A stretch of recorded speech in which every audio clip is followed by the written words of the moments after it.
All right, it's December 26th, or as some people know it as St. Stephen's Day, or Feast of St. Stephen, or Boxing Day. There's been a wolf in here. I can't tell you when. That's not poop, but there's poop further back, or maybe it is poop. Let's go. Just off the highway, so that's not normal to see the wolves, or that wolf, that close. So, okay, so here's a story for you. So I went out for Christmas dinner last night. Had to pick somebody up on the way.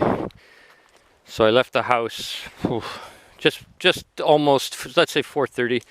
Picked the other person up and drove to this other place, which is about a 15-minute drive.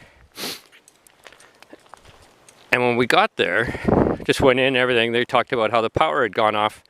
And this guy's got a generator, so all the lights, everything was going. From the time I left the house to go into this people's houses, or house, the power did go off. Well, there's something interesting up here. Poppy, let me see that. It's a jaw of some sort. She's going to take it away. And what had happened is a tree came down, and the weather was like this, like there's no wind, bit of rain. It was an old rotten cottonwood, apparently.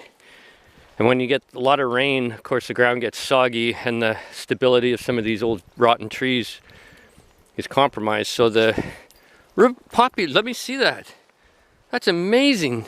It's a big lower jaw. We should take that home. Poppy, bring it. Come on. We gotta look at it. Anyway, so the power went off. I don't know exactly when, but it would have been between 4:30 and 5 o'clock. And it didn't come back on till 9 p.m. Can you imagine, for most of the people in the valley that were having turkey dinner and people coming over? Oh, I really want Poppy to bring that over. Come on, we want to see this. She's very protective of her prizes. Poppy, I gotta, there's a big ditch there, I don't want to go through. So, anyway, I just felt bad for everybody, and there was 5 of us there, and the 5th guy was really late because the tree was between him and where he needed to go.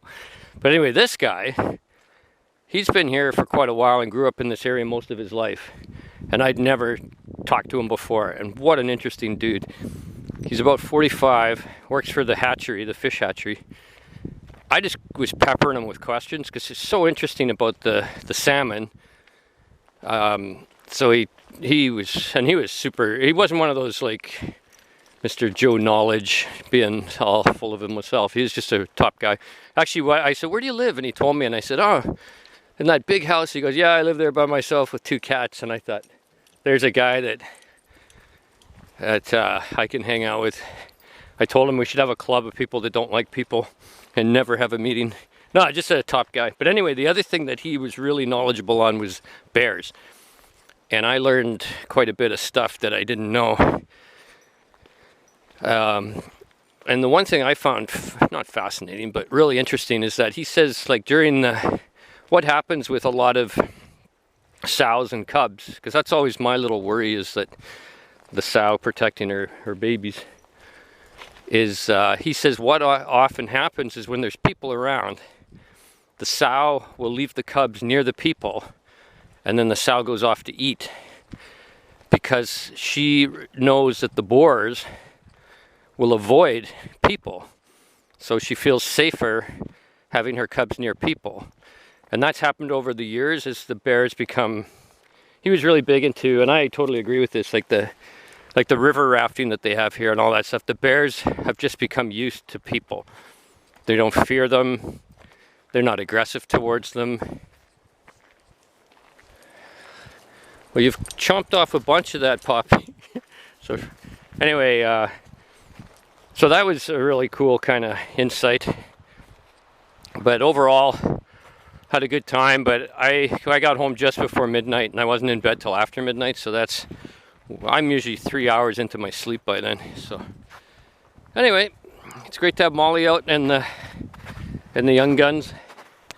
We were going to run today, but it was just pouring rain, and I saw I can't handle it.